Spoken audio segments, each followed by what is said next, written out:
जय हिंद विद्यार्थी मित्रांनो, आपल्या सर्वांचं स्वागत आहे स्वप्न खाकीचं या यूट्यूब चॅनलमध्ये। तर मित्रांनो, आजचा व्हिडिओ बनवण्याचं कारण असं आहे की पोलीस भरतीचे ग्राउंड स्टार्ट होऊन आता 3 दिवस झालेले आहेत। या 3 दिवसामध्ये नेमकं ग्राउंडचं शेड्यूल काय आहे, आता बघा 2 दिवस जी संख्या कमी होती आता संख्या वाढवण्यात आलेली आहे। तर याचा परिणाम काही मुलांच्या ग्राउंडवर पडला आहे का? त्याचबरोबर काही मुलांचे प्रश्न सुद्धा होते की जे नवीन मुलं होते की त्यांचा प्रश्न असा होता की पोलीस भरतीच्या ग्राउंडमध्ये जर आम्हाला 50% मार्क भेटले, म्हणजेच 25 मार्क भेटले, तर आम्ही क्वालिफाय होऊ का? तर त्याबद्दल सुद्धा तुम्हाला या व्हिडिओमध्ये सविस्तर माहिती भेटेल। आणि बघा, मुंबईचंच नाही तर संपूर्ण जिल्ह्याचं तुम्ही जे ग्राउंडची प्रक्रिया चालू आहे पोलीस भरतीच्या, तर संपूर्ण जिल्ह्याची तुम्ही उदाहरण या व्हिडिओमध्ये घेऊ शकता मित्रांनो। तर किती मार्काला क्वालिफाय होऊ शकतं, त्यांचे जे प्रश्न होते, जे नवीन मुलं आहेत किंवा जुनी असतील, जुन्या मुलांना माहिती आहे पण नवीन मुलं आहेत त्यांना काही गोष्टी माहिती नाही, त्याबद्दल सुद्धा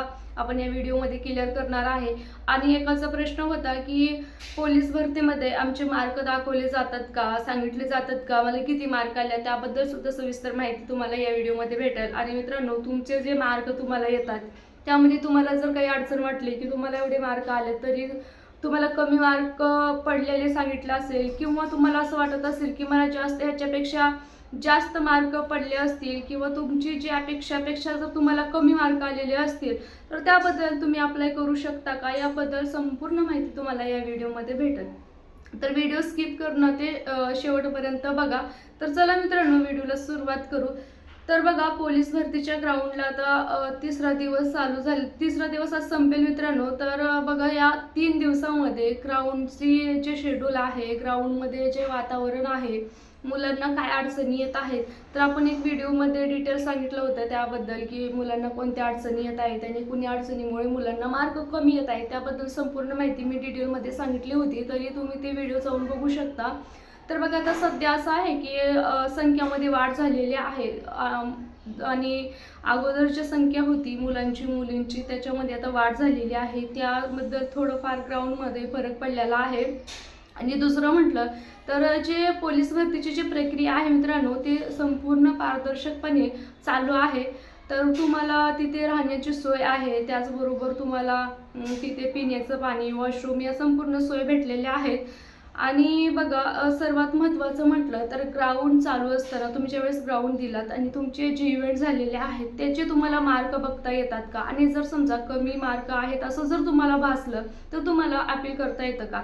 तर हो मित्रांनो, तुम्हाला जर कमी मार्क आहेत असं जर वाटलं तर तुम्ही तिथं अपील करू शकता आणि तुम्ही तुमचे मार्क सुद्धा बघू शकता। आता नवीन मुलांना जे माहिती नाही तर त्यांनी लक्ष देऊ नये का की तुम्ही ज्यावेळेस इव्हेंट देता तर तुम्हाला संपूर्ण इव्हेंटचे मार्क दाखवले जाते। तुम्हाला 1600 मीटर मुलींचं, 800 मीटर, 100 मीटर आणि गोळा याबद्दलचे जे मार्क आहेत तुम्हाला, तर ते तुम्हाला दाखवले जातात की तुम्हाला एवढे मार्क आलेले आहेत। तर तुम्हाला ते खरं वाटले असतील की खरंच तुम्हाला एवढे मार्क आले असतील तर तुम्ही ते मार्क चेक करायचे आणि त्यापुढे तुम्हाला सिग्नेचर करायची आहे। आणि जर तुम्हाला वाटत असेल मला एवढे मार्क येऊ शकत नाहीत कारण माझ्या अपेक्षेपेक्षा कमी मार्क आहे जर वाटलं, तर तुम्ही तुमच्या मताला ठाम असाल तर तुम्ही अपील करू शकता। तुम्हाला जर तुम्ही खरंच तुमचं मत जर ठाम असेल तर तुम्ही तिथं अपील करा आणि तुम्ही तिथं कॅमेऱ्यामध्ये तुम्हाला दाखवू शकतात की खरंच तुम्हाला किती मार्क आले आणि तुम्ही किती सेकंदमध्ये पळालात, किती मिनिटांमध्ये पळालात, किंवा तुमचा गोळा किती लांब गेला, याबद्दल डिटेल तुम्हाला तिथं दाखवली जाते। तर संपूर्ण पारदर्शकपणे भरतीची प्रक्रिया जी आहे मित्रांनो चालू आहे। हा झालं तुम्हाला क्लिअर, हा प्रश्न क्लिअर झालेला आहे। आता दुसरा प्रश्न असा आहे की आम्हाला 50% जर मार्क पडले, जो GR मध्ये आहे, तर 50% मार्क पडले तर आम्ही क्वालिफाय होऊ का? तर बघा, असं नाही की तुम्हाला 50% मार्क पडले तर तुम्ही क्वालिफाय व्हाल, आणि असंही नाही की तुम्हाला 50% मार्क पडले तर तुम्ही डिस्क्वालिफाय व्हाल। तर दोन्हीही गोष्टी तिथल्या तिथं बरोबर आहेत। तर बघा, तुम्हाला जर 25 मार्क पडले, म्हणजेच 50 मार्काचे जे 50% जर काढलं आपण तर 25 मार्क आहेत, तर 50 पैकी 25 जर मार्क पडले तर तुम्ही काही ठिकाणी क्वालिफायही होता आणि काही ठिकाणी क्वालिफाय होतही नाही। आता याचं कारण काय? याचं कारण असं आहे मित्रांनो, कॅटेगरी काय आहे, कॅटेगरी मॅटर करते याच्यामध्ये, त्याचबरोबर मेल फिमेल आहात का हे सुद्धा मॅटर करतं। आता जर बघा, काही जिल्ह्यामध्ये फॉर्मची संख्या जर कमी आहे आणि जागेची संख्या जास्त आहे, विद्यार्थी कमी असतील तर तिथे कमी मेरिट जाऊ शकतं. मग ते कॅटेगरी वाईज आहे. जर समजा कोणी EWS समजा असेल, आता भरपूर कमी प्रमाणात EWSचं सध्या मेरिट लागत आहे. त्याचबरोबर दुसरं कोणी तुम्ही रिझर्व्ह कॅटेगरीमधले असाल किंवा तुम्ही बघा प्रकल्पग्रस्त असाल किंवा भूकंपग्रस्त किंवा दुसऱ्या कॅटेगरीचे असाल, तिथं जर तुमचे मेरिट कमी सुद्धा लागू शकते. 25 मार्काला सुद्धा लागू शकतं, 26 मार्काला सुद्धा लागू शकतं पुरुषांचं. आणि महिलांचं सुद्धा अशाच पद्धतीनं ज्या महिलांना कुणी काय कॅटेगरीमध्ये असतील किंवा बघा SC ST या कॅटेगरीच्या महिलांचं, EWS महिलांचं बऱ्यापैकी 25-26 मार्काला लागतं मेरिट.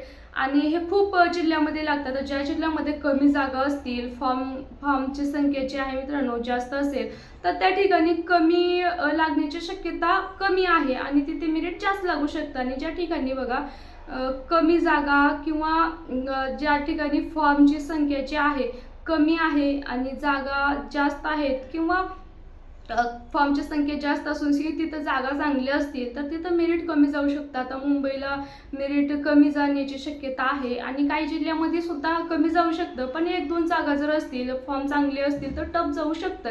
तर असं नाही की तुम्ही ज्या ठिकाणी फॉर्म भरला तिथं 25च मार्काला लागलं असं नाही की तिथले मार्क घेऊन तिथले नंतर आपण कटअप काढू शकतो. पण सध्या जर तुम्हाला 25 मार्क असतील तरी सुद्धा घाबरू नका. ज्या मुलींना, खास करून महिलांना कॅटेगरी वाईज असाल, तुम्ही जर ओपन सोडून बाकी कॅटेगरीमध्ये असाल तर तुम्ही लेखीची तयारी ठेवा. कदाचित तिथे मेरिट कमी सुद्धा जाऊ शकते. डिमोटिवेट होऊ नका.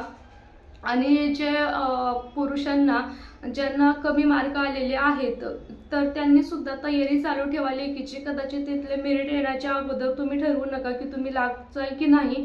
कारण बघा शेवटच्या दिवसापर्यंत हार मानायची नसते. शेवटपर्यंत ग्राउंडचं किती मार्क येतील, किती मेरिट लागेल हे सांगता येणार नाही. त्यासाठी ज्यांना जेवढे मार्क आलेत अपेक्षापेक्षा जर कमी 1-2 मार्क असेल, 2-4, तर तयारी चालू ठेवा. यामध्ये तुमचं काहीच वाईट होणार नाही की तुम्ही जर तयारी चालू ठेवलं तर कुठं ना कुठं तुम्हाला त्या कष्टाचं फळ नक्कीच भेटणार आहे.